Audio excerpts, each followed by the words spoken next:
Welcome everybody to Real Talk Radio. This is your boy Justin JLB, and this, of course, is going to be a Dark Side of the Ring review. We are back. Dark Side of the Ring is back for season 4. And we, of course, I am not alone. When I say we, I'm talking about my amigo as well. Of course, Mike T. How goes it, good sir? I'm good, and yourself? Pretty good, pretty good. Can't complain, can't complain. So Dark Side of the Ring is officially back, season 4, and it does start off with a pretty controversial one that will definitely turn people's heads. This, of course, for episode 1, it was the Chris Candido and Tammy Sid story, and yeah, there was a lot going on. In terms of this episode, it seems like there's always, with all of Dark Side of the Ring, there is always a lot of addiction talk because, of course, being on the road and all of that causes a lot of wrestlers to, partake into some drugs and therefore get addicted. But I digress. We will talk about everything and anything on what we liked about this episode in that regard. So the Chris Candido and Tammy Sitch story, for those of you who don't remember Chris Candido, he was he formed a group with Sonny as well as Skip called the Body Donnas. And they were basically fitness gurus who wanted you to get into shape. And this being the early 90s makes a lot of sense because it was gimmick season in the WWF at the time, where it was nothing but gimmicks.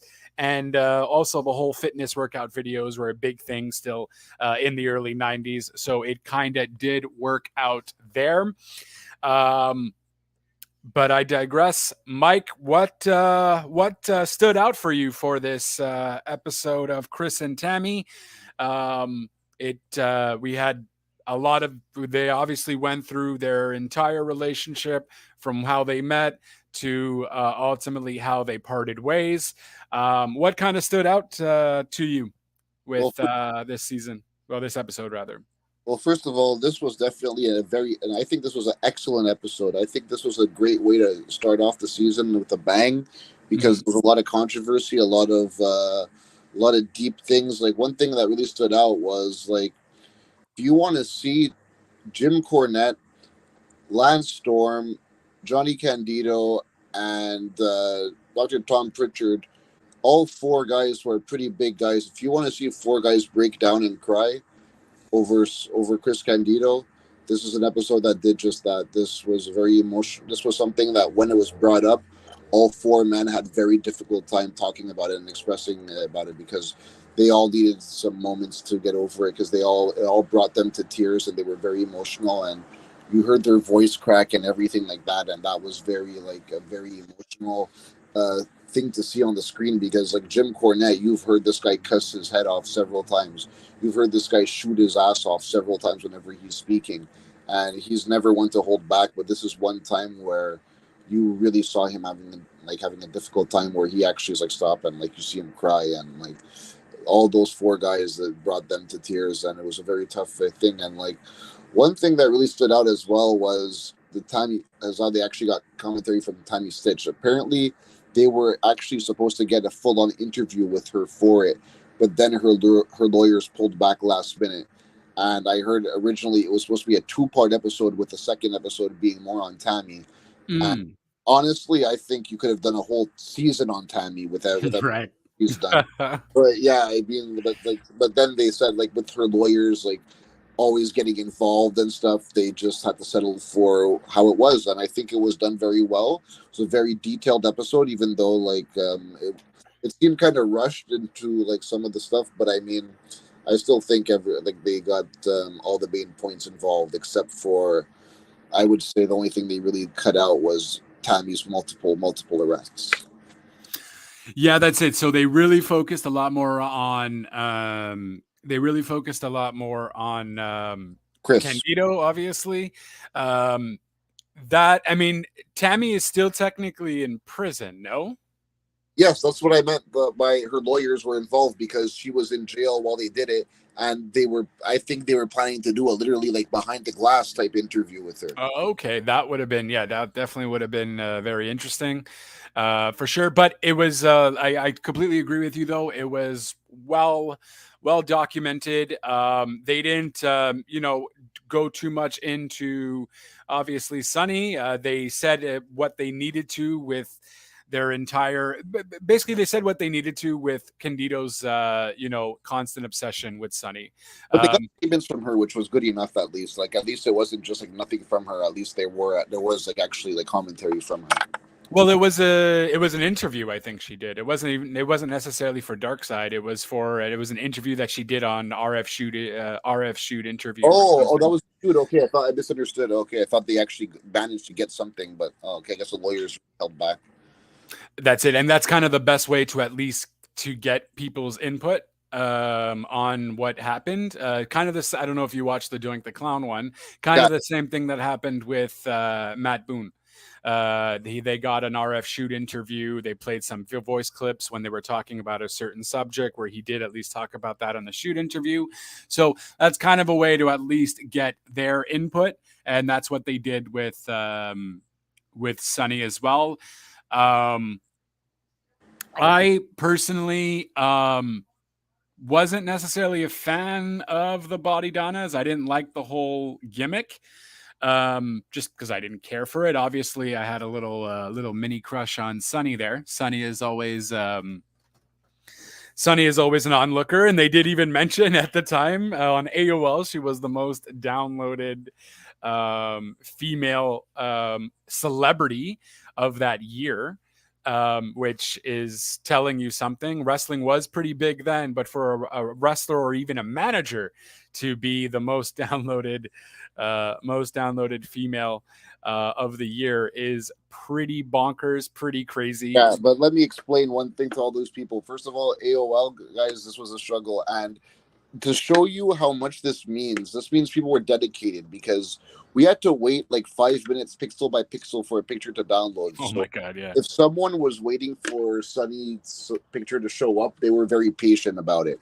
and they were very dedicated if they wanted to wait that long for it. So that just shows you these were people who were putting in work just in order to do that.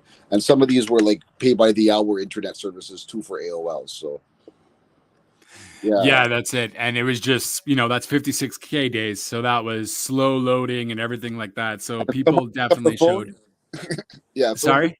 someone picked up the phone, you were screwed. That's it. I actually had like a call waiting thing. So it would show me who's calling. Hey guys, do you want to talk to this person? No. And then I wouldn't be able to get kicked off the internet. So Oh, there was that benefit, which was great. But no, otherwise you would just get kicked off like that when someone would call in. Good old using the internet through the telephone. but yeah, I do not miss those days. yeah, same as me. But just like I agree with you, well, like as well. I wasn't a big fan of Chris Candido as a body Donna, but just like you, I had a crush on Sonny, just like most people did at that point, and that's the only reason why I focused on them. But even then, like I was just like, okay, Sonny's walking them to the ring. All right, cool. Now it's like I'll pretty much like half focus to the match and just like talk to my friends at the time because like that's when I was watching wrestling a lot. It was when I was with a lot of friends, like. And actually, the time I was actually watching the Body Donnas was actually with the one guy who got me into wrestling. I was like 7 years old, and my mom was telling me to hang out with this 15-year-old kid who was a big fan of wrestling. And one time I was watching Rupert, and he was, yeah, Nice. because like once I was watching wrestling with him, and then like at one point, like a few years down the line, like I was watching Rupert, and yeah, he was like, oh, he's like, do you mind if I change the channel? He's like, no, I like Rupert too, but I just need to watch something. I'm like, what is it? He was like, oh, just because WrestleMania 12 is about to start. And I was like, oh, really? He was like, yeah. He's like, didn't you say you wanted to watch Shawn Michaels versus Bret Hart in the Iron Man match? I was like, I didn't know that's tonight. He's like, yeah, it's about to start. I'm like, yeah, forget Rupert. Let's watch this. For Yeah, sure. Rupert can wait. Rupert can wait. There was no yeah, PVRs back then, so you'd have to catch just the next episode.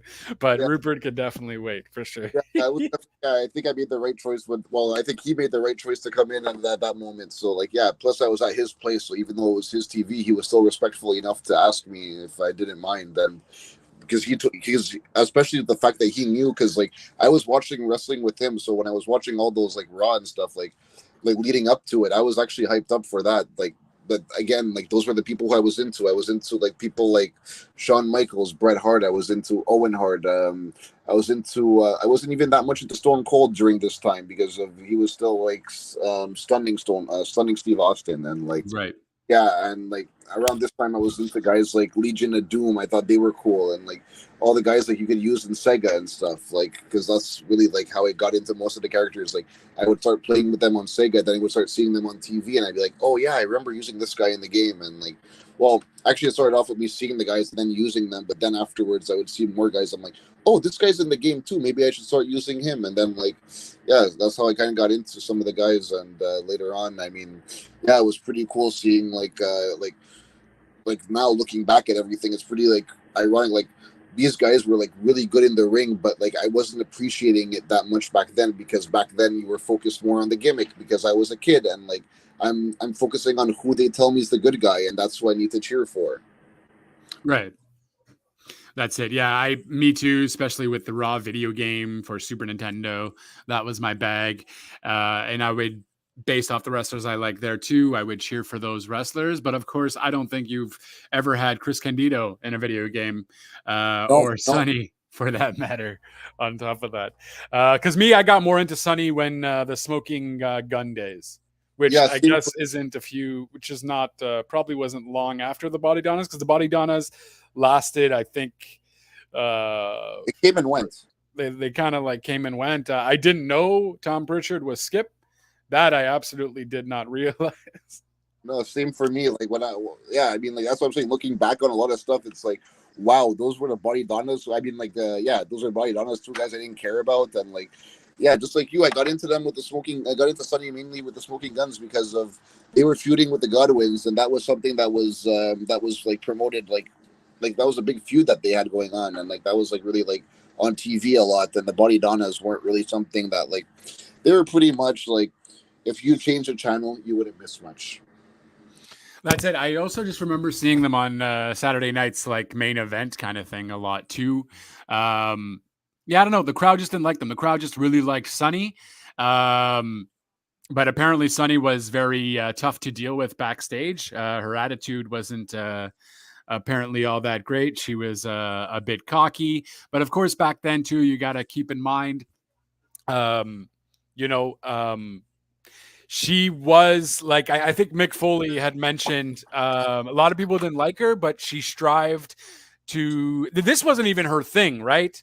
Like they mentioned that her going into wrestling wasn't even something she wanted to do. She was in, I think she was in dentistry, if I'm not mistaken, they had No, mentioned. plastic surgery. She was actually looking up to plastic surgery. Okay, so plastic surgery. She had met Chris on. She had met Chris at a house show, and they kind of became friends, and then started liking each other. And then Chris was going to go become a wrestler, and then in order Well, it for was actually the fact that like when they went to Smoky Mountain, Jim Cornette was actually like saying that he needed to justify them moving down there because he's like they're not going to move down there just for Chris making $75 a night right, working. So he's like, we need to justify it by having Sunny be able to do something. And he's like, she can't wrestle because she's never done that. She's never like taken a course. So he's like, maybe we could use her as a manager, and that way I can pay her as well, so we could justify using her as a manager. And he actually said that like, since that was a very Republican area, they decided to make her like pretty much like since it was like anti-Clinton, he was going to make her like a Democrat type stuff, like supporting Democrats, like saying that she's filing a sexual harassment lawsuit versus Smoky Mountain Wrestling. And the thing was, the crowd hated her immediately. And right. Jim Cornette even said that it just took her one shoot to do it. She just did it one shot, and it was Yeah, it accomplished was like one perfectly. take, Yeah, exactly. yeah, sorry, not one shoot. Yeah, well, I mean, shoot isn't like, yeah, they shot it one time, but yeah, it was one take. They didn't need to redo it. He's like, she was a natural immediately. And yeah, it just turned out like pretty much people were hating her. She was very good at generating heat. But then when they saw her in WWF at the time, like they're seeing her, she's not really talking shit. She's not getting the crowd like angry up. They're just admiring her body, especially since she was like working out pretty much. You're seeing her in skimpy clothing. Well, that's, I mean, like compared to now to today's standards, I mean, it wasn't very much back then, but I'm just saying like those outfits were like sexualized outfits back then, and like she For was sure. also a sex symbol because of that. And yeah, that's why people started to stop pretty much hating on her, and they're like, oh wow, this girl's actually hot, and they're like, okay, yeah, we're into her now, but like fuck the guy she's in the ring with, we don't care about him. Like it's just, Right. yeah, exactly, it's just okay, we're gonna go, we see her, we're obsessed with her, we don't care about, like, because like I said, back then we're not appreciating like the good mat wrestling that we're seeing in the ring, which is what those guys were doing. Like, yeah, because I mean, obviously, I appreciated like stuff that Brett and Sean were doing. Obviously, that's why I was a fan of them, because Mhm. it was just they were good at their gimmick and they were good in the ring, so it kept me excited both ways. Whereas the Candido, I wasn't that into the gimmick, so that didn't make me into his matches. Right. He reminded me very much of like a Lance Storm kind of guy. You know what I mean? In terms of a gimmick wise, like, mind you, I guess Lance Storm kind of made it work in WCW for a bit, but his gimmick was still very stale. However, he could go in the ring. Yeah, And I, Lance Storm's like a guy like Regal, who I feel like I only ended up appreciating too far into their career. mhm, yeah, no, like Candido, I really started appreciating when he was in ECW. I do remember seeing a few tapes um, when he was in ECW because it didn't work out. He had an injury Yeah, in that's why he. WWE. Yeah, well, yeah. Like actually, in ECW, he was actually supposed to be at their first pay per view wrestling Rob. I think it was Lance Storm, and then he got injured last minute, so they had to replace him with Rob Van Dam. And actually, Rob Van Dam was actually very pissed off about that, actually, because of at the end of the thing, at the end of the match with Lance Storm, he actually grabbed the mic and shot an interview. He was like, "I was called here as a replacement person. Rob Van Dam's no second person for anything," and like, yeah, Right. something like that. But like, yeah, that was a big thing where like I appreciated him because, like I said, like I was actually, that was like around the time I started to begin like to be in more into the wrestling itself, and like rather than just actually like the gimmicks. That's when I started appreciating wrestling and gimmicks as well. But like still, like I ended up like seeing Candido later on, like in his career, like when he was in TNA, and that's when I actually started, like that's when I was like a full on like everything fan, I would say. Like I was actually appreciating him more because I was seeing him work with Lance Hoyt, and yeah, we'll get into that later on once we actually get to his TNA thing. But actually, yeah, since we're on that topic, I'm just gonna go in it quick right now since we're actually into the TNA thing, like because of that was I actually heard the news about Candido passing because he had a match at actually it was at the first match of Lockdown, and like I remember just watching this in my room when I was like 16 years old. I remember I just saw the injury happen when he pretty much like there was a cameraman in the ring and he was trying to bump and not like bump into the cameraman, so he actually like injured his ankle like when he was trying to break his fall, Hmm. and he tried to get up and he couldn't get up. But the thing was, like, when I was watching this match, I remember thinking, this is a pay-per-view where every match is in a steel cage, and this is the first match and the guy's already injured. I'm like, this is not a good start. I'm like, Right. is this a sign of what's going to happen all night? Like, that's the first thing that I thought. And luckily, that was the only like legitimate injury that happened over the night. But like, yeah, that was when I was just like, wow. I'm like, I can't believe it. And it was, of all things, it wasn't even anything that involved the cage. It was just somebody who was trying to break his fall. But I guess the cameraman being in the ring because of the cage is probably the only reason why he got injured at the same time. So yeah, that could have been the fault. But like, yeah, that was just, of all things, it was just a freak accident like that that caused like an injury, and that wasn't even really the cause of it. Like, yeah, because I'm like, because he ended up passing later on because of he ended up going onto a plane to go back home while he was still injured, and of course, like all the air pressure going up there is not good for you when you have an Well, injury. no, but the issue was he ended up going back to TNA though. That's kind of the thing after the surgery, and Yeah, then he ended up going back like 2 days later to Impact to be part of the show, and that's ultimately I think like a few days later is all, and then when he went back home is ultimately what led to his death because he had what was it? blood clot. A blood clot on his in his leg there, and that's what caused him to also, because he had a crazy drug addiction. Okay, at one point, right, him and Tammy were So off and much. on. Him and Tammy were like off and on. Um, and the rumors of Tammy Sitch sleeping with everybody backstage, the stuff with Shawn Michaels, when Sonny was with Shawn Michaels for a bit, they were very close. This all while Chris was still still her boyfriend and all that. But he didn't want to do anything because Shawn Michaels was the biggest thing since sliced bread in WWE at the time. But there was that rumor reel going around, The thing I would do have to say about that was you heard her say that she's like, I'm not sure if Chris knew about it, and I would really like to know, but it's something that we're never going to know. But I'm sure because even people were like, yeah, Chris didn't know about it, but like blah, blah, blah. But I'm like, if everybody knew about it, I'm sure Chris knew about it. Sure, I'm almost certain he knew about it. He just didn't know maybe how to handle it, and that's why. Well, he cared more about wrestling than anything. So because that's it. on the way the interview started with his brother was his brother even said he was like, if you would have told him you would die like in your late 30s with no kids, not married, but you left your stamp in wrestling, he would actually say he's okay with that. So so I think that's why going into this, that's why I think that's why it meant a lot to him that way. Well, and it's the case of him loving Sunny a lot more than she maybe loving him at the time. He was head over heels over her.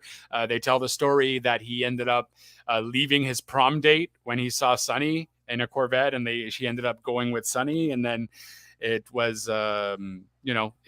His mom was a fan of that. His mom what? His mom wasn't a fan of that. Wasn't a fan. No, that's it. That's really rude, and you definitely shouldn't be ditching anybody, especially on the prom. But that's what happened. So he was head over heels over her, and I'm sure he was for him as well. Until maybe when she got to WWF, and she started seeing a lot more bigger stars and try to kind of get her way to the top, because her with Shawn Michaels, there was a lot of rumors that they were doing a lot of stuff together, a lot of drugs and all that. And so Tammy was completely off the rails at one point. And Chris at that time too was kind of dealing with one of him not being over or even a champion, but still being able to wrestle, but him kind of being put to the side, but also of all these rumors happening of, he definitely heard the rumors. And I wouldn't be surprised that was the reason why he ended up, going so hard into drugs. Because of don't forget, this was a guy who never got into anything before. Mm-hmm. He wasn't doing any drugs. He wasn't drinking before at that point, and he only started. Right. He was straight edge, so to speak. Yeah, and then he got a neck injury, and that's when he started using the somas. But then afterwards, the way it made him feel, and especially with all the stuff going on with the Shawn Michaels as well, he was taking them recreationally at the same time. And Tammy was already someone who I would say would love to party, for lack of better words. Right. Yeah, so she was definitely doing that with I've heard stories of her taking drugs with several different wrestlers, and I can say pretty much when a lot of people are doing drugs in a hotel room, that's going to lead normally to something else at the same time, especially with men and women being there. I'm sure that it wasn't just them just saying, okay, let's pop a few pills and let's watch TV. I'm sure there was a lot of other stuff going on in there behind closed doors. And but I'm not going to get into this because I'm not going to slander anyone with anything I don't. But right. I'm just based on what would go on.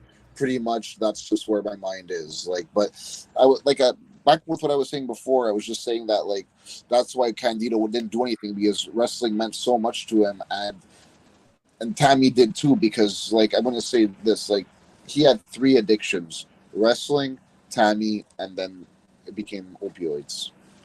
Opioids. Yeah, exactly. And the crazy thing too, so when Chris went to ECW and then eventually Sunny came to ECW because Sable completely stole the entire spotlight from her, and no one necessarily cared, and she was still pretty heavy on drugs at the time.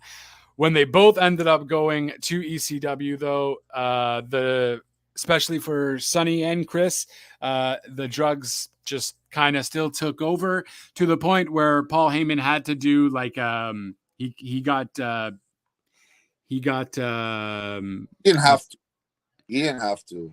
That was him just being an asshole, and I think that I'm with Jim Cornette on this because of yeah. I have to say one thing before we get into this. This episode did not paint Paul Heyman in a good light. No, that's fair. But at the same time, we've kind of already known about, especially, when they go on to talk about how they worked in the front management and they lost a lot of their money, They lost or like all of because their money. because of Chris did an interview about this several years ago, and he said that the amount that he was owed by Paul Heyman was 170K. Wow. And the thing was, because the credit card company was going to sue him, he had to sell his house to pay off the debt. And the thing was, Paul Heyman had a contract with them where they weren't, because being an asshole, he was forbidding them from working anywhere else because they still had a contract, even though he wasn't paying them and even though they had that debt. The only way that he let them work in WCW and elsewhere was if they signed a contract where they weren't allowed to sue him for the 170K.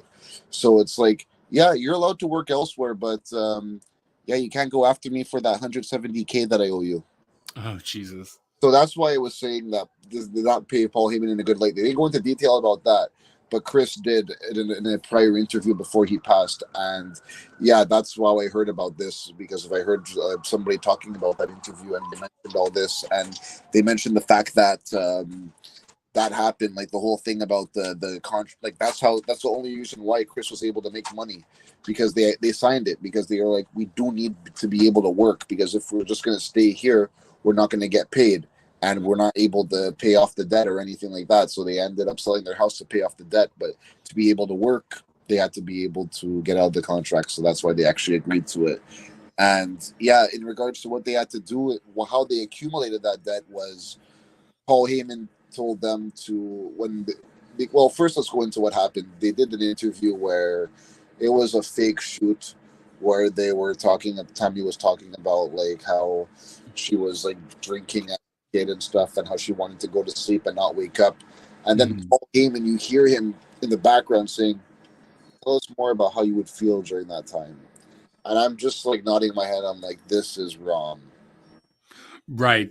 Well, I mean, I, at the time, especially, I think Paul maybe, one, he wanted to shed light on addiction issues, but at the same time, he also wanted to create a wow kind of moment, right, for TV kind of thing. So not right. But at the same time, in hindsight is always kind of 2020. Paul Heyman wasn't always the greatest guy. He's been known to not pay his wrestlers for several months back in the ECW days. He's been known to, stiff a lot of people. The best is what Jim Cornette said about that. When Paul Heyman's like, yeah, it's going to bring in ratings. He's like, yeah, but so is two dogs fucking on the street, but I don't want to put that on my TV. Yeah. Cornette does have his great one-liners, though. Absolutely. Yeah, but when he said that, I'm just like, okay, a little extreme, but I'm like, I see what you mean. But like, yeah, but fair, yeah. Yeah, but I mean, like, yeah, Paul Heyman was always pushing the limit with this stuff, but like, that was one thing that like didn't need to happen, like, because of like, if someone like, yeah, someone normally they're like, yeah, you need to let out what's going on with your issues and stuff. But first of all, you need to do that with a therapist, not with Paul Heyman in front of a bunch of people on TV where thousands of people, because like this was EW, this wasn't WWE at the time, or WWF, I should say, at the time, reaching millions of houses. So this is pretty much thousands of people are seeing you talking about your issues, and it's seeming like a real thing. But this is one of those moments where you would feel like if you're watching that in a room, you would just hear a pin drop because everyone would just be in there and not know how to react. Like if you're just watching that with a bunch of friends in the room, it's just gonna be the most awkward silence ever because Right. of, like, first of all, you're like, okay, this is supposed to be entertainment, and this isn't really entertainment. I'm not watching wrestling to see people talking about their issues with drugs and stuff, and it's just not something that goes right with the programming. Because, like I said, like if you want to watch someone talk about drugs, you'll watch like Intervention on A&E. You're not watching wrestling for that, and like it's just an awkward thing to show in wrestling. Like it was like kind of like the Claire Lynch storyline. Like that was an awkward storyline too, where like I feel like if I was in a room because I watched that by myself, and like I remember like watching like normally like when I something watching like when I watch wrestling, I'm like, okay, I can't wait to talk to that with like talk to Justin about that, or oh, that was a good spot. I can't wait to talk to somebody else about this spot or something like that. But that was Right. I'm just like my mind just went blank. It just like okay, what am I supposed to think right now?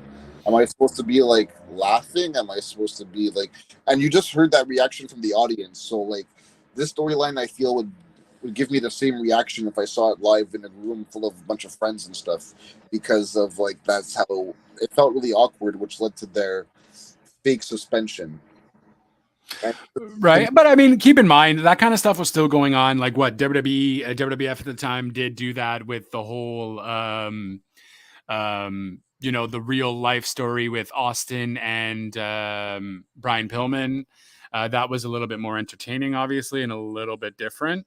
Um, but they did have those kind of real life stories in WWF as well. This, of course, yeah, but uh, he, even he didn't have even such. Legion of Doom, even Legion of Doom, and I think that was a little bit later on, where Oh yeah, uh, drunk. Yeah, the drunk. When Hawk was drunk. Yeah, yeah. when Hawk was drunk, and they made that into like a whole storyline and stuff like that. Like I get why people are hating on Paul Heyman, but Vince did do some crazy stupid shit as well, um, for Oh the yeah, time for some ratings. So drunk, especially like later on, like even like did with Trish Stratus, like making her get mhm. up, bark like a dog and stuff, and like yeah, I mean like Vince, yeah, he's well, and of course he's held accountable because of I don't know if you remember, but there was XFL interview before where Bob Costas went on his case hardcore when he brought up like all the controversial stuff Vince was doing before the XFL was being aired and stuff. And man Right. was like literally saying he's like, well, I'll be able to explain it if you let me finish. Now you're gonna let me finish? You're gonna let me speak? All right, Right. talk. Yeah, so like yeah, I mean like yeah, but I mean yeah, Vince is around that even around like this time, Vince has done some, like you said, questionable stuff as well. But I mean, when it came down to this one, I just feel it was a little, for lack of better words, extreme, even for ECW standards. That was a little much. But I mean, like at the point, it was just more awkward than it was entertaining. That's the reason why I say this, and which led to their suspension. And when they were suspended, they were Paul Heyman wanted to keep them working. So what they would do is they would take their credit cards to purchase the plane tickets for the people, and then they would get reimbursed cash by Paul Heyman until the cash stopped coming in because of ECW's financial difficulties. Right. Yeah, And then after that, they kind of basically went to what is it, Colombia? No, was it Rico. Puerto Rico? That didn't end up going too well. The fans are crazy there, Yeah, and they ended up being able to get drugs a whole lot easier there as well. So that wasn't great for both of their healths. yeah. Because Um, also the fact that like Tammy was saying that like down there the fans were a little too crazy to the fact that she was saying that they would buy a drink from concessions just so they can piss in it to throw it at you in the ring or pour it on you. And she said they were throwing double A batteries at her, and like yeah, Jesus. I heard like those people were even throwing pennies at you and stuff. So like yeah, like it was they were out of controls. But like you said, that's where it was pretty much like it's pretty much like being in Amsterdam, being able to get drugs down there because they said that they knew all the crooked pharmacies down there where they could get somas, and that was just pretty much a free for all for them. Yeah, that's it. And what else? Okay, well, I'd be remiss to not talk about the fact that just because it was such a fucked up scenario, and I can definitely see that happening. Well, which it did, but with the whole Godwin scenario with the bucket. Oh yeah, they said that there was like 20 people's DNA. Because all right, those who don't know the Godwins and stuff, this is the story. They carried a bucket full of slop. Nobody knew what it was, but they were Right. like They were redneck farmers, and Right. they would carry around something called the slop, and they would pour it on their opponents. And they said they were holding the bucket backstage. They placed it down. They're like, "This bucket's for Sunny tonight. Nobody do anything inside this bucket." And Cornette said there was around 20 people's DNA inside that bucket because of Tammy was like a bitch, and a lot of people didn't like her. So they Right. they put their DNA in and take that any way you want to. So yeah, I'll just leave it at that, and you can take that whichever way you want to. But that should just be enough detail for what was in there, and it got poured onto her. And yeah, but I mean, that was because she had a lot of heat, and some people probably just wanted to get their revenge on her. But yeah, that was pretty fucked up, I have to say the least. Because I mean, yeah, the person might be like not liked, but like, and I've definitely been at work with people I've hated, and I mean, I would definitely think about like always saying like, oh, I'd like to do that to them, but I don't think I would ever actually act it out. Right. Yeah, but I mean, like at the same time, I think some people were thinking they nobody was like willing to do it, but I think when one person started doing that, more people were like following in. They're like, okay, yeah, he's doing it. All right, this is funny. Everyone's participating now. So I think that's probably how it happened. But then again, we weren't there. We weren't in the locker room that at that point. But yeah, that's what happened. But yeah, that was just one of the many things that was showing people trying to get their quote unquote revenge on her. That's it. And, this, especially these things and, all these backstage rivalries and all that, when you are talking about, leading into drug addictions and then time on the road and all that, that could have led also to Tammy, taking controlled substances as well. And all that in a nutshell. I mean, we've heard a lot more crazy stories too, back in the 80s and 90s of what wrestlers would do backstage, especially to the women at the time. This was even before the Divas era. So, this is before even Sable came in and Trish came in. Sunny was essentially your first diva as part of the company. And, I imagine the guys heckling especially the women back then, being something that would happen on a routine basis. We even saw that with the Highway from Hell. Other with Terry Runnels and Brock Lesnar showing his junk to her and stuff like that. Oh yeah. And all that. So, and that was in the 2000s already. So, Yeah, but that was 2002. That was like because of that event was actually right before they switched over to WWE. That was the last like pay-per-view under the F banner, and exactly. so that was like later on, I would say, because like yeah, but still like yeah, based on the subject, yeah, there was. But Terry Reynolds has seen a lot of shit, I have to say, for someone who hasn't been like focused on much on TV. She was there for a lot of crazy events because. Right. Yeah, like she was there during the whole Goldust stuff, and she mentioned everything that went on during the plane ride from hell. But don't forget, she also mentioned like a lot of stuff that was going on with Sunny because she was around during the time when Sunny was around, and they were probably friends. And I remember at one point, so they asked Terry when was the last time she spoke to Tammy, and she was like, it was right after she got out of jail, and I was like, wait, which time? Right. Yeah, my first thing. I'm like, she's like, yeah, well, she just gotten out of jail. I'm like, okay, but which time was it? But one thing that really disgusted me because of let's just get into this right now. Sunny's had multiple DUIs. I think she's had 7 in total, and the last time she had a DUI, she ended up first of all she was driving without a license, and Right.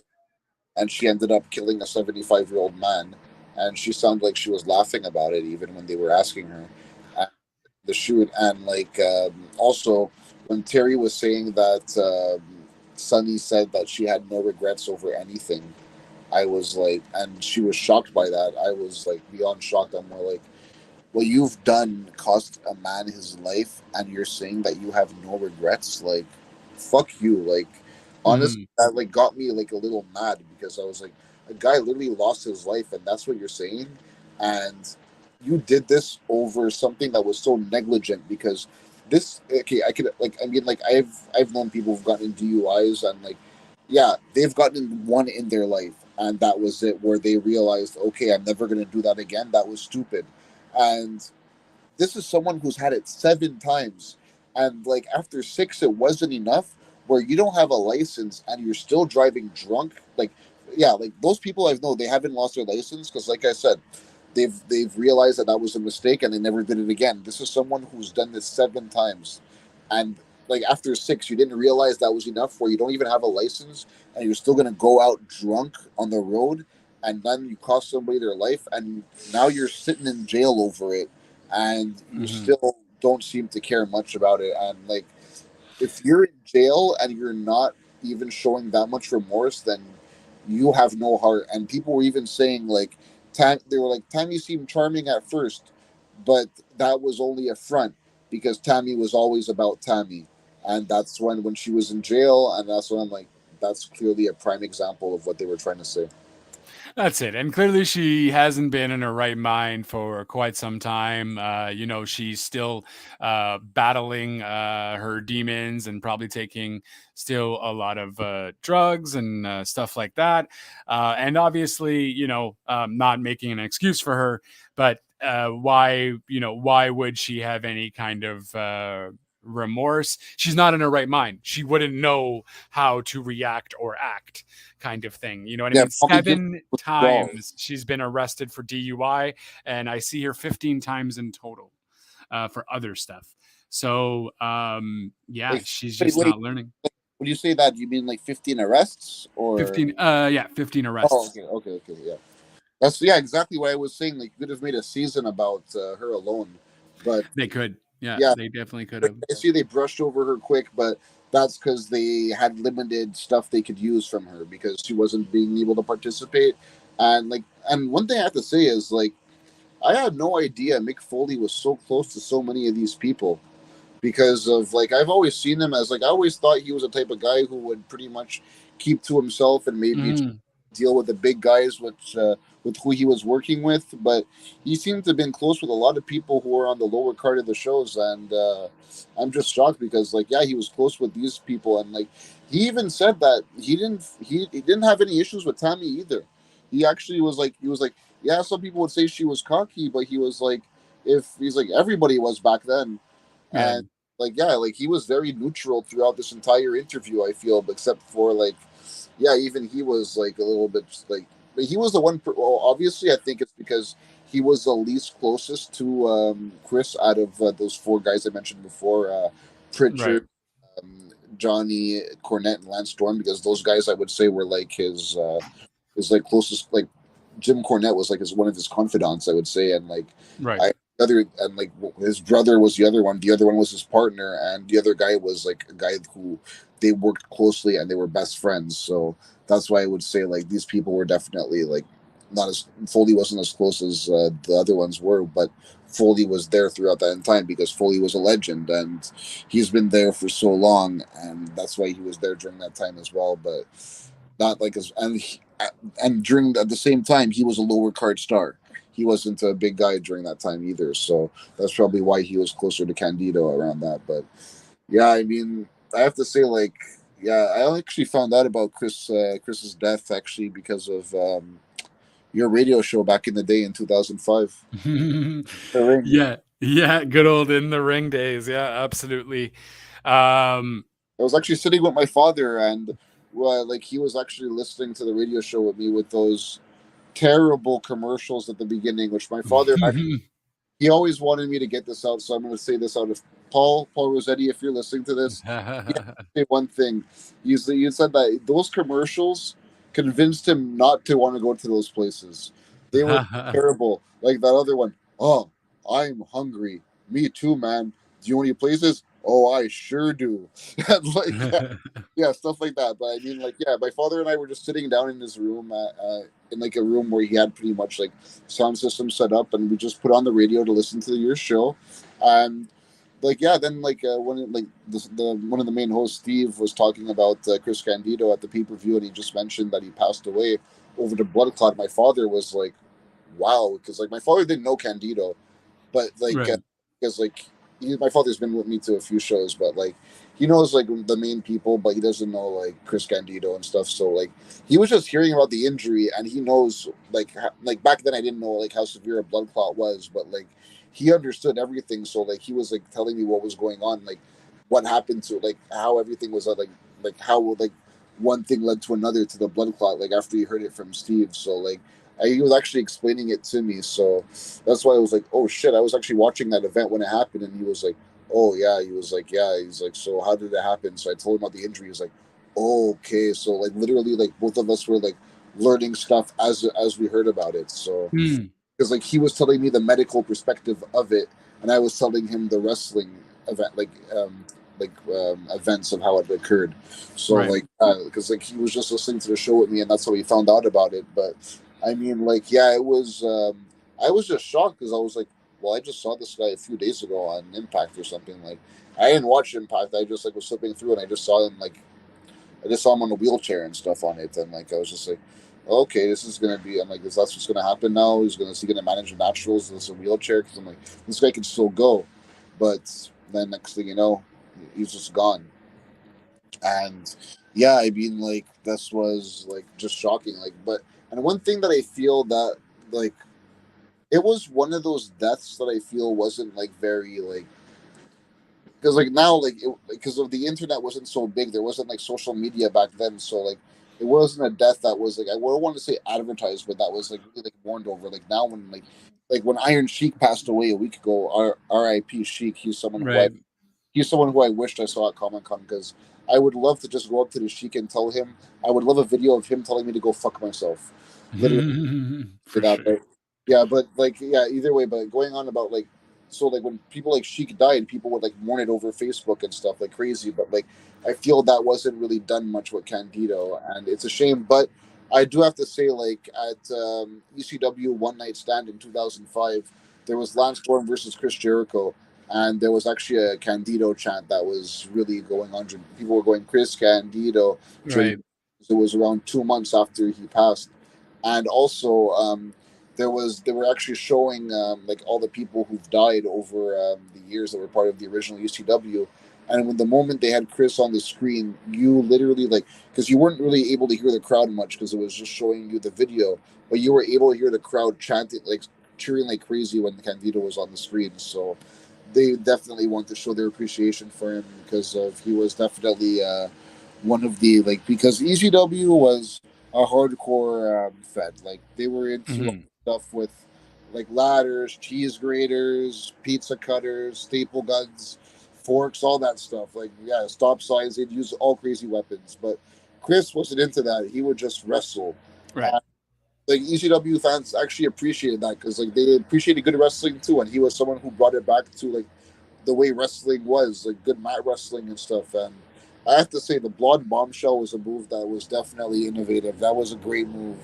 And like Lance Storm mentioned that they would do it to each other like after a match, and like once Chris actually got it done, and they went to the hospital after, and the doctor actually said he's like, "Can I see the accident report?" And Chris was like, "What do you mean?" He was like, "Well, you were in a car accident." He's like, "No, I wasn't." He was like, "Well, how'd you get these injuries?" He's like, well, I'm a professional wrestler. And they're like, okay. And like, yeah, like that just shows how much abuse his body was taking that he was willing to take for the business at the same time. Mhm. That's it, and, that's why he took so much, opiates too and all that. It kind of helped him out with the pain, and it just continued and continued, and constant abuse of his body and constant intake on opiates and all that. Um, Ultimately, when he did get clean when he was in, TNA, he got clean, and his brother was even saying, like, he's been completely re-immortalized, um completely rejuvenated. Ultimately, it was a mistake that he did when he got injured, and then he did travel. I don't know why the doctor even didn't mention like, hey, you shouldn't be traveling. Probably did, and he probably just didn't care because of his love for the business. You know what Yeah, I mean? And he well, wanted yeah, to be there. yeah. Sorry to cut you off. I do have to say one thing I really want to talk about really before we go into that a little bit more because of I remember because I had as someone who has epilepsy who's actually had seizures, I can definitely relate to one moment because they actually mentioned the time where he was actually at a pharmacy and he just ended up having a seizure. And I've had seizures before, and like when you wake up, like there's been times where my eyes have opened up after the seizure because like I've been told I've fallen asleep for a few minutes right after, and Mhm. once like I woke up and the paramedics like were right in front of my eyes and they're like asking me all these questions like what day of the week it is, and I'm like, once I was luckily I was able to like because here's the thing, when you wake up from when you actually recover from a seizure, it feels like you've just had like a very like where you're trying to get a long sleep but you just end up waking up from a nap and you feel someone trying to inconvenience you, so like you're just like literally like okay, like fuck you, I want to get back to sleep type stuff, and like you're really like not in the mood, and like someone's just asking you all these questions, and you feel like it's a high inconvenience, like until you realize like okay, these are actually paramedics. It's not like it's not just like my friends are here or someone's friends of friends are here. Like at one point, I thought it was one of my friends who was asking me all these questions until I realized it was actually a paramedic in front of me, and Um, yeah, because like that's what Chris was feeling like when they were mentioning Chris recovered from a seizure. They were asking him all these questions, and his brother pushed him away. They're like, "Wait, like Cook, how many times has Ric Flair won the championship in NWA?" He's like 16, and like he's okay. He doesn't need to go to the hospital because they were saying like he bit on his tongue and his mouth was very bloody because of it. And I can relate to this. This has happened to me, not to the bloody extent, but that's mhm. you literally bite down on something for the entire time you're having a seizure, and normally that's your tongue. But the thing is, like yeah, like when you're able, like you're still able to come to terms with certain things like that. Like if you would have asked me like back then, like after the seizure, like okay, how many what WrestleMania is it this year? I'd be able to answer that question right away because it's something that you know very well. Like when someone's asking you what day of the week it is after you're just waking up, it's kind of hard Mhm.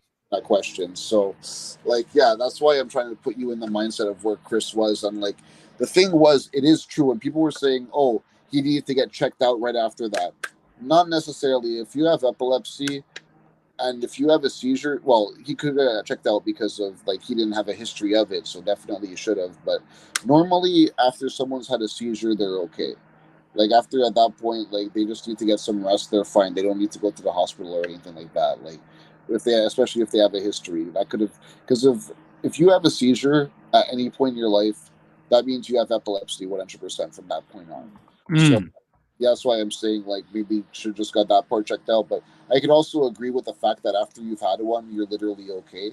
So you don't need to be like checked out unless like yeah, unless it's happened before. But yeah, I just want people to understand the mindset he was in because people could like might not understand exactly like how did he know how many times Ric Flair won the championship, but he didn't know what day of the week it was, or like how many like or how many fingers the guy's holding up. I'm like, well, that's because wrestling's something that's passionate. Like if you would have asked me, like even at that point, like what else was I passionate about? Okay, in which like in which Godfather was it that Fredo betrayed Michael? I would be able to say Godfather 2 right away because it's Mhm. something that I know, like off the top of my head, like that's something that I've watched several times. Something that's a passion. So if someone's passionate about something, even if they're recovering from a seizure, even if they're just waking up from a seizure, that's why he was able to identify that, and not what day of the week it was. Because like, if you ask somebody, if I wake you up tomorrow morning at like 5 a.m. and I tell you what day of the week is it, are you gonna know? Well, I mean, yeah, chances are I would know, but I do see what you mean. It can be very difficult, especially with epilepsy and seizures that affects your brain there too. So it is a good sign if they can remember, obviously, what day of the week it is or whatnot in that regard. I did also see here apparently the actual. Um, the actual cause of his death, because Johnny had did an interview regarding the autopsy back in 2016 and confirmed that he actually didn't die from a blood clot, but rather an acute pneumonia brought on by his surgery. Oh, okay. So a little different, but I imagine he still had the blood clot though, so it could have been a mixture of both. But the official cause of death, at least from the autopsy report, was acute pneumonia brought on by the surgery, which Yeah, is still pretty messed up because he was on the right track. You know what I mean? He was on the right track again. His brother had mentioned that, he was clean cut. He was feeling alive. He was getting into shape again. He was on, I think he even mentioned he was in the best shape of his life at 36 years old. yeah. He was mentioning how he thought that the indie guys at that point weren't. They didn't have the look of a professional wrestler. And then like his brother's like, yeah, he was like, yeah, like at 17 it looked like that. And his brother's like, yeah, that's why you were able to succeed. And that's when he realized, yeah, he really fucked it up for himself. And that's why it turned him around to decide to get into shape and start like working good in TNA. And that's when I'm like, oh shit, I remember watching this guy back in the day and I didn't appreciate him. Like, okay, now he's looking pretty good in the ring, even though he's older. I'm like still looking good, and it's tragic what happened. But I mean, at the same time, like also, yeah, because like yeah, he was doing everything good, and like that's why I think that TNA they decided to actually have one thing they didn't mention in the series was they did a Memorial Cup of a tag team tournament for Chris Candido in TNA. This after he died, it was the finals took place at the Unbreakable pay per view, and very unfortunate because the team that made it to the finals were involved in a fatal four-way tag team elimination match, and that was supposed to be Alex Shelley and Sean Waltman, also known as X-Pac, but Sean Waltman no-showed the event, which was Oh, Jesus. definitely a huge insult to the tournament. So Shelley started wrestling the match by himself, like tagging himself in, like with the other guys, like a fatal four-way match because it's only two guys in the ring. So he would tag himself in and start doing something. But then, like you see him trying to do a tag where there was nobody there for him. So Johnny Candido was in the crowd and jumped up on the apron, tagged himself in with Shelley, and got pinned immediately, and his pants literally fell off at the same time while he was getting pinned. But like, yeah, Oh, jeez. yeah, but I was just like at the same time like, okay, I understand they did this like as a like a memory to Chris, but like Sean Waltman, because I heard they wanted to like do it several years, but after that event like they're like, okay, we're not going to do it anymore. But like that just shows Sean Waltman no showing put a huge like that was an insult to the memorial, because you remember like you're trying to do a memorial to Chris Candido, a guy who died for the business, and then you're the event where you're supposed to be promoted as a guy who won the cup. Yeah, that's it. He was there in the front row for the show, and you're no showing it. And his family is there, like right in front of you. That's why Johnny Candido had to jump up. I mean, I know that was planned, but still, like. Did they mention why X-Pac? Did you read into why X-Pac ended up no showing? I guess he was just kind of out of it. I didn't look into that because of us again. Like this wasn't part of the show. I just like thought about like this wasn't something that they brought in. Right. Like yeah, I just remembered it now that they actually did the cup memorial to him, and I remember all that.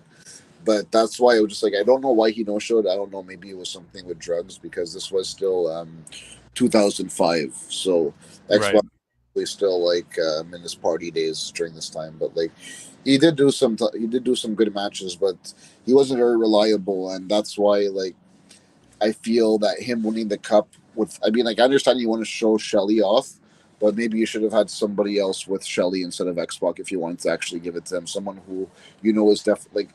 I understand maybe you want to make it an older person, but make it as someone who's at least reliable. Like you had people who were there who were older that were reliable. Like yeah, so I just feel like that's why like.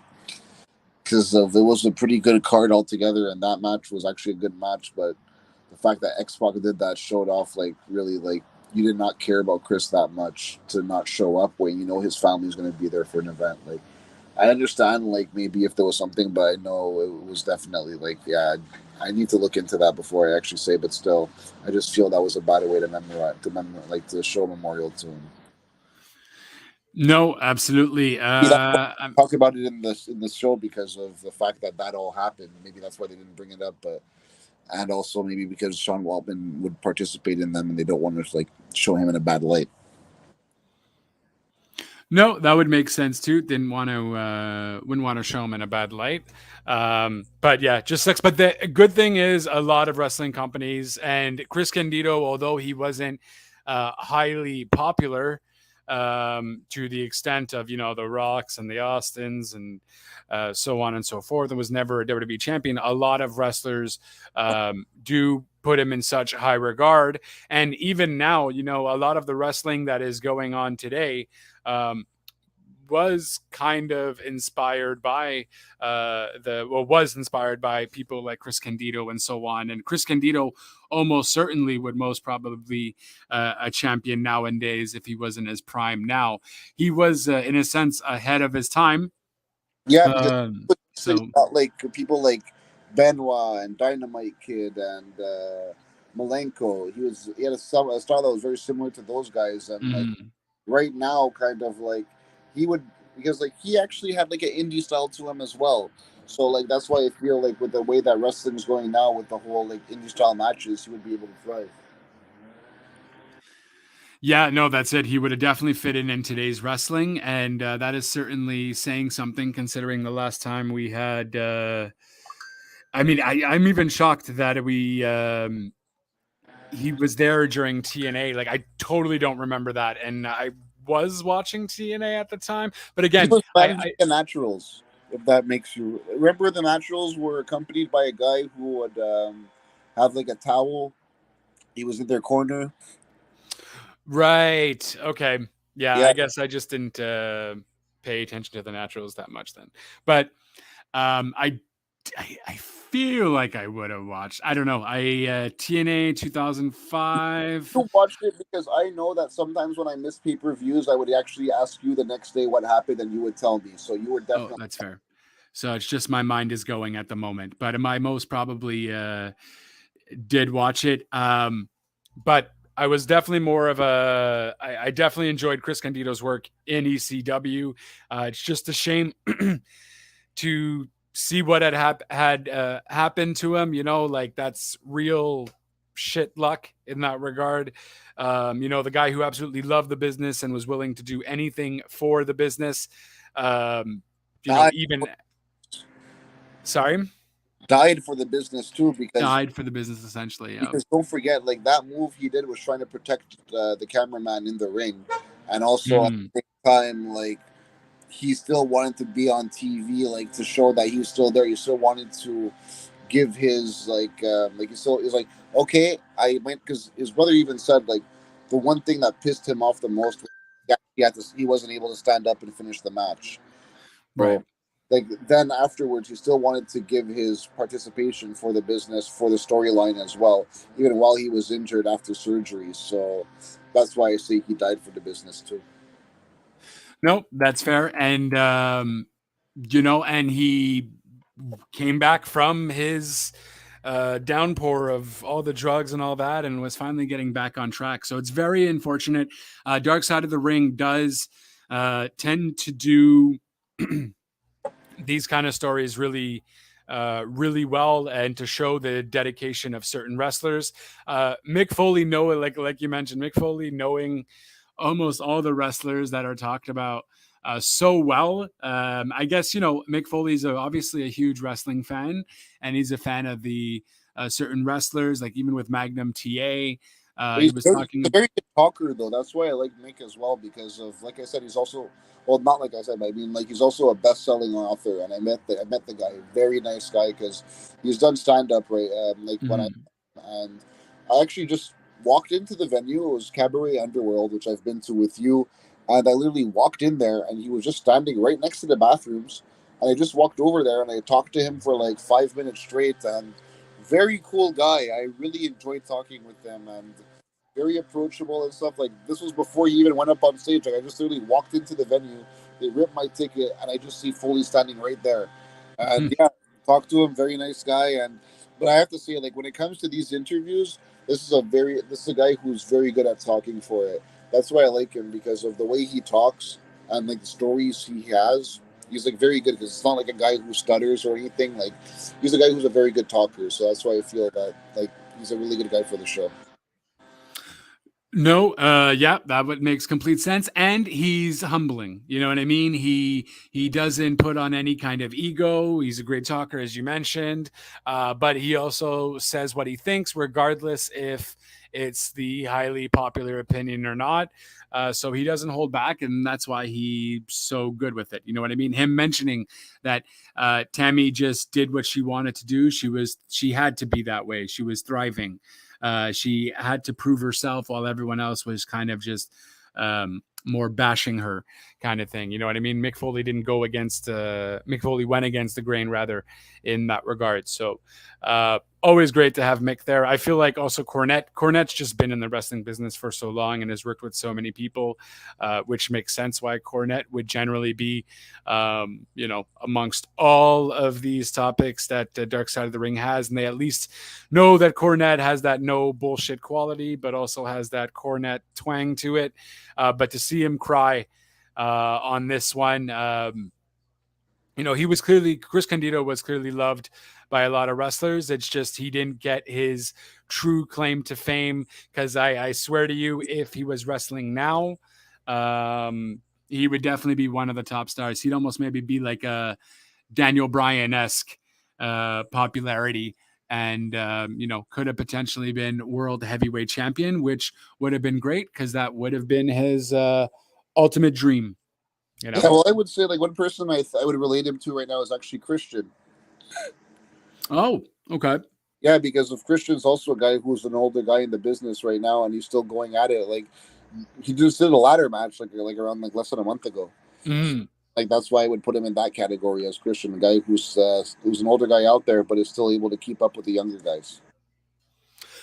No, yeah, that's actually a good comparison with Christian. Yeah, that would have been just he was gone way before his time, Chris Candido. Yeah. Very, very, very unfortunate way, but he ultimately, like his brother said, if he could be champion before he had died, that's the only thing he wouldn't mind dying at such a short a young age rather.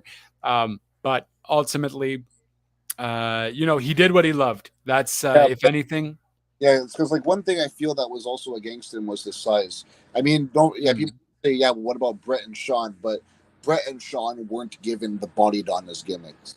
No, that's it.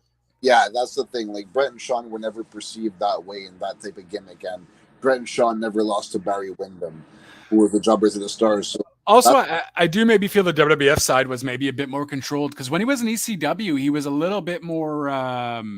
Well, ECW, you were always allowed to be more yourself because that's why that's why a lot of guys got away with so much stuff back then because it was more of a free for all. Like I said, like Kurt, we all know Kurt Angle was supposed to. Kurt Angle was supposed to be part of it, but then he had to go because of the crucifixion angle, which he was a religious person, a very Christian. That very much offended him. So he's like, inside himself, he's like, I understand that here guys are more free, but at the same time, he was like, you have to take control of your business. No, that's fair. Even I was just because I'm still just looking at old Chris Candido clips. You had MJF pay homage to Chris Candido when he faced off against Darby Allin, by doing the his finisher there, the blonde bombshell. Named after named after Tammy. That movie was actually named after Tammy because she was known as a blonde bombshell. So that's it. And yeah, but no, great. I did enjoy the documentary in its whole entirety. They start off with a bang, and I feel they definitely did that. Yeah, they were really well done, and proceeding to it afterwards with the Magnum TA was pretty decent, and the Doig the Clown will most likely go into reviews of those as well. On one, I don't know if you did. Sorry, I didn't finish the Graham Dark Side of the Ring episode either. That's the third one because Doink was the fourth. Oh, it's true. Yes. So the Graham one I did as well. Graham. I finished Doink, but not Graham. Yeah, no, Graham was interesting just because I didn't know much about the family. It was pretty interesting because it was due to a car accident. Though, but definitely finish it. It's good. It's good, but I still feel maybe the Chris Candido one and maybe the Doink one are my top two at the moment right now. Um, but the Graham one was quite interesting as well, especially if you don't know much about the family. Um, you'll definitely enjoy it. Um, but all that to say, so in terms of Tammy, Tammy is still Incarcerated. she's still technically incarcerated. I think as of March, she was supposed to have her trial date for the actual case. Um, I'm not quite sure if that ended up getting postponed a bit. But yeah, she most likely will not be out of prison for the remainder of her years because she is being charged with manslaughter and driving under the influence, also with a revoked license without any kind of license. And she has multiple DUIs. So they're Yeah, definitely going to throw the book at DUI her. on top of this as well. On top of what? Sorry? I said, and they have to add the DUI because of now. Yeah, she was driving under the influence. There was manslaughter. There was revoked license.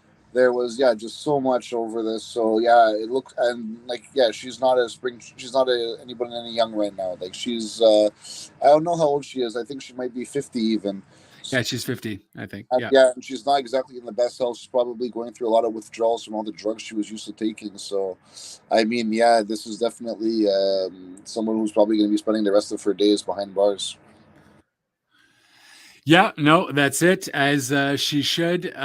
She's been given multiple lives, if you will, for her to sober up and clean up. And but unfortunately, she was just. I guess she just was always in the kind of the wrong crowd, and So she never got the help that she needed. So.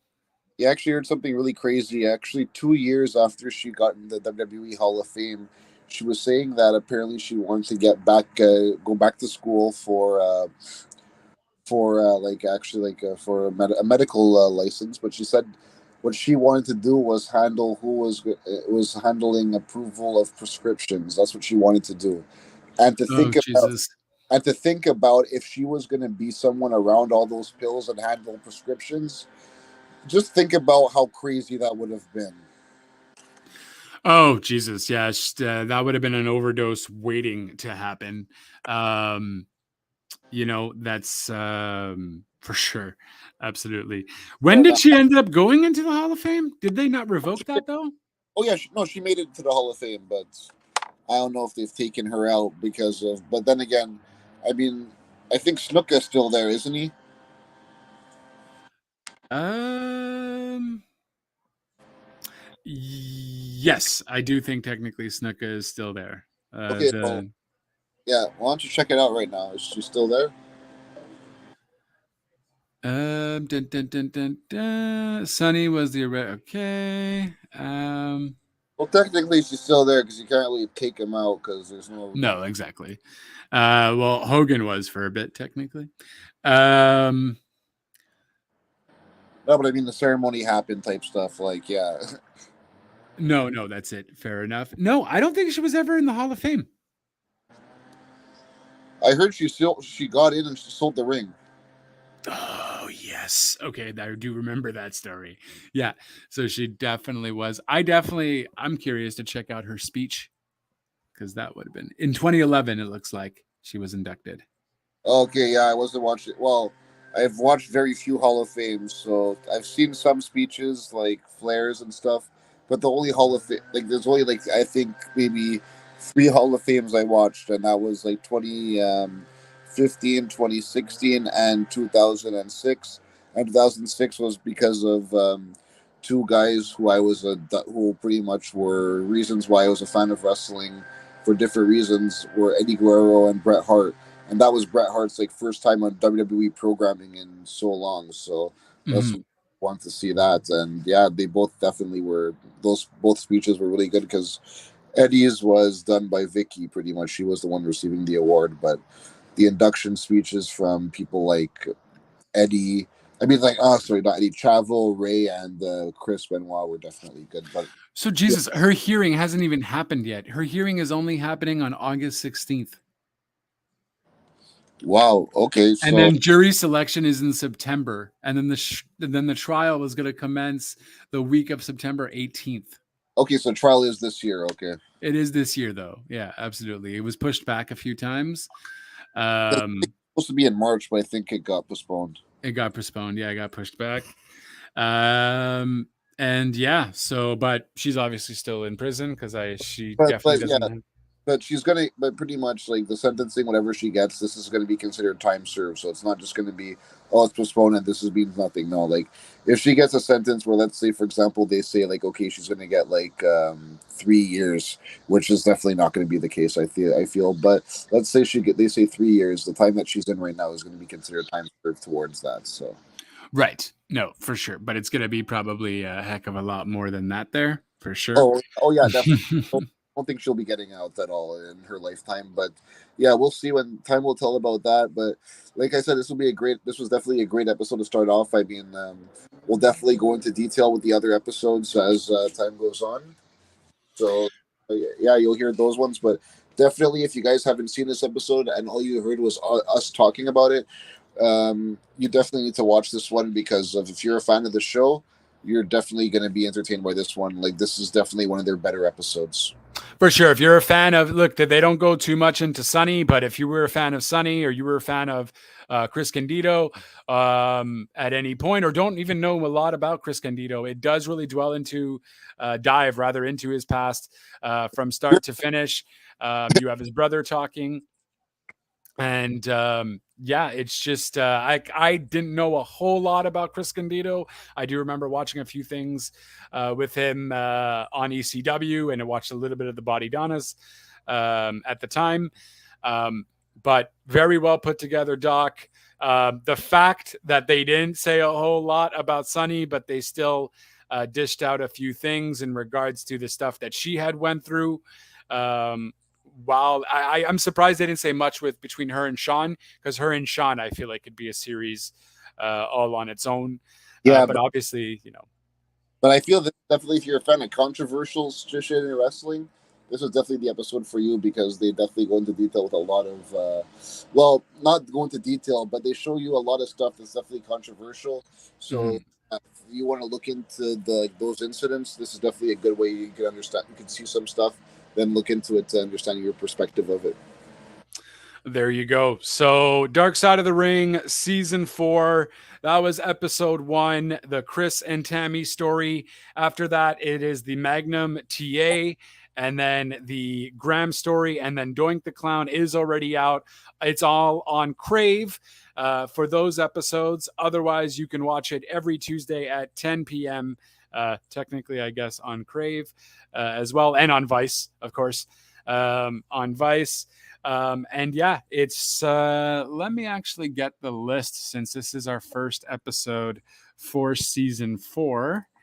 Are they 2 parts or is it just one straight season? It looks like it's just going to be one straight season like that.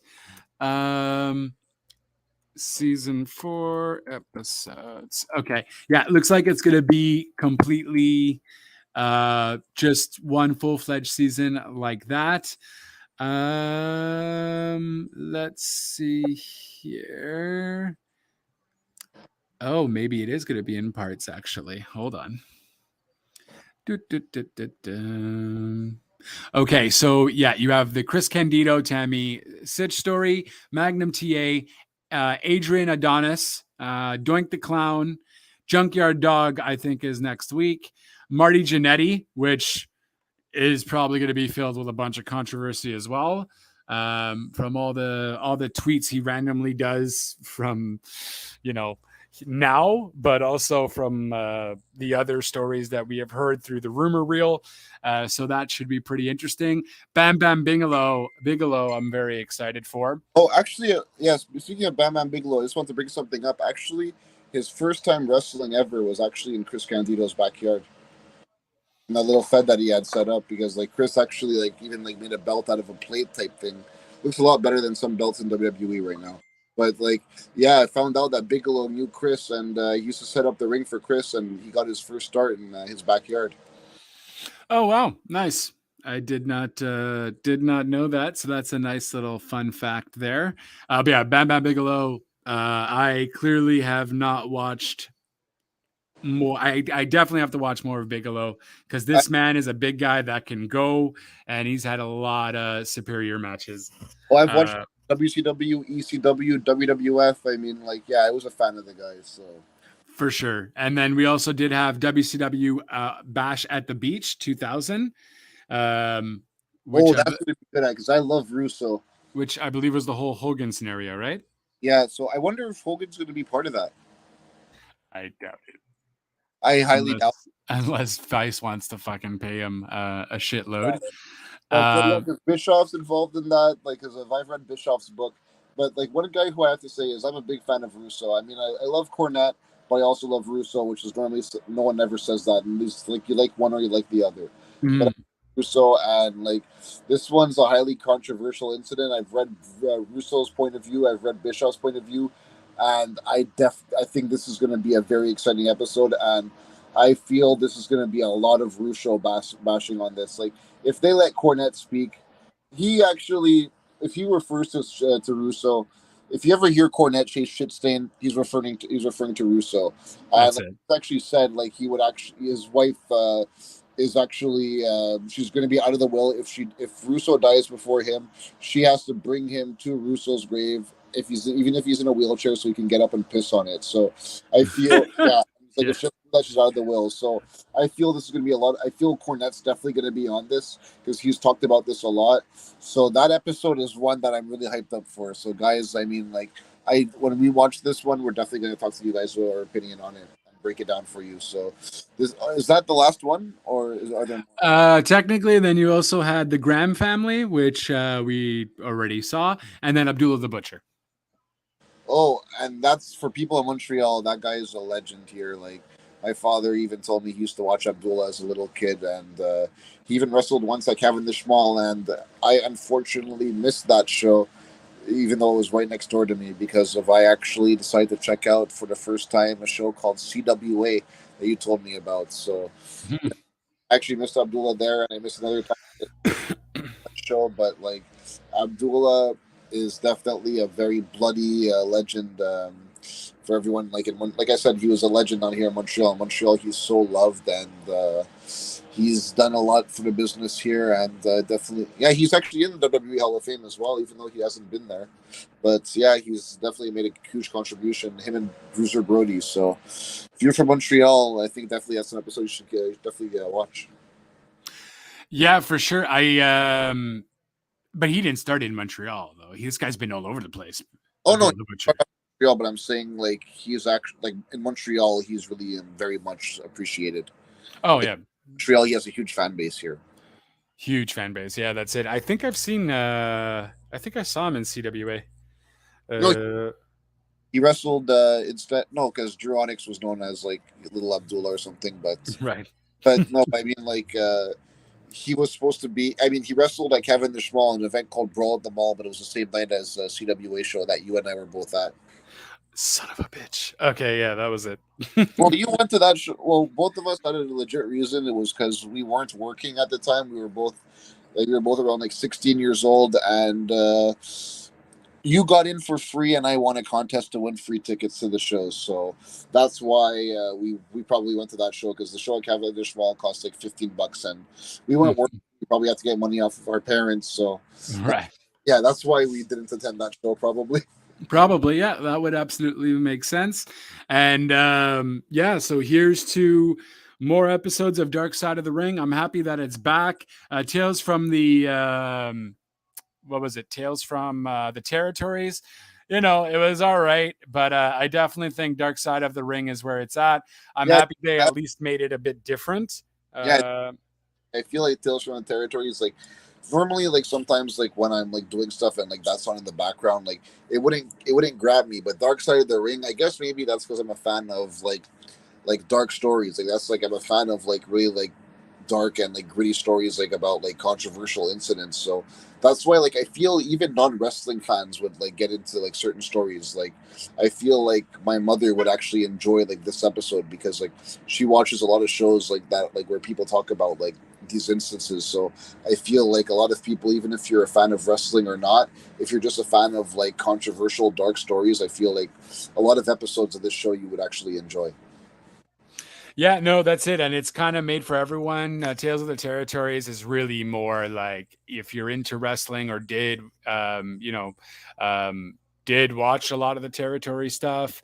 Probably a lot of people watch the Andy Kaufman one just because a lot of people know the Andy Kaufman whole scenario. But yeah, definitely not for everybody. Dark Side of the Ring, though, even if you're not a wrestling fan, there's definitely episodes that you can get into Like just New Jack. because. Yeah, that New Jack episode was just bonkers. That Like, was like 2 episodes, I feel like well, other than New Jack, I feel like people would enjoy if you're not a non-wrestling fan, or the Snuka storyline, the Snuka one, and the Chris Benoit one, because those are like stories where it's not just the wrestling that you need. That's entertaining about it. It was actually like the story of a murder, and that's why I feel like non-wrestling. and the cover up with Snuka, like, oh my god, I didn't know when I heard that. I was like, Vince, what the fuck? You It know just what I mean? makes you think about like I always wondered. That's just like Pulp Fiction. What was in that briefcase that Vince had that day? Because there was always Uh, went in with a briefcase, and then he went out without it. So, I mean, that's it. You would think it was Shane McMahon giving the briefcase because here comes the money. yeah, Definitely, for sure. but I'm saying like there's certain episodes that like non-wrestling fans would enjoy. But yeah, I guess throughout the season you're going to hear our point of views about different episodes, and you'll see if that's an episode. If like you're someone who likes to hear our point of view, and then you haven't watched the episode, if you feel like you want to watch our stuff and then see if that's a good episode for you, and you think that breakdown from us is going to be entertaining enough, then you can make your decision yourself. But as the season goes on, you can hear our point of view, and if you haven't watched it, you can make your decision at that point if that's. Oh, that's it. Absolutely. Absolutely. Yeah, that's it. And if you disagree with us, by all means, let us know, comment, and we'll definitely talk about it. We're always here to create a conversation. So if it is something, then by all means, do keep us posted. And we'll feel free. You can always jump on and have your say on the episode as well, or future episodes. By all means, we're always more than willing to get some other opinions. And but this great way to start it. It's one that everyone can get into. I obviously, a part of me did want Sonny to be in a lot more stuff, but due to the legalities of everything and the whole issues with the lawyers and whatnot, it was going to be more of a headache, if anything. So completely understand there. And just looking forward to a lot more Darkside, and we'll certainly see where it takes us. On that note, Mike, where can they follow you, good sir? Yeah, my Instagram is at Mike514UFC, and my Facebook name is Mike Tinsiras, which you'll be able to see because the spelling is, well, if you want this quick spelling, TISN. Sorry, TSINTZIRAS, my last name, and Mike MIKE. Boom, there you have it. And of course, you can always follow me at twitch.tv/JLBTLC25 or on Real Talk Radio Online, or on except on Twitter, where it's Real Talk Radio 8, or anchor.fm/RTR is where our podcasts all are there. So if you want to go back and listen to some other dark sides, you certainly can. And all the links will be down below in the doobly doos if you did not catch that. I'd like to thank Lance for coming on in. He did mention he also did have a crush on Sonny back in the day. which is, very understandable, as I'm sure a I lot of think us all did. of us did. Yeah, exactly. And on that note, I'd like to thank everybody for taking the time to have a listen. Hopefully, you did enjoy our take on the first episode of season 4's Dark Side of the Ring. And we will be back for future episodes. But until next time, ciao for now.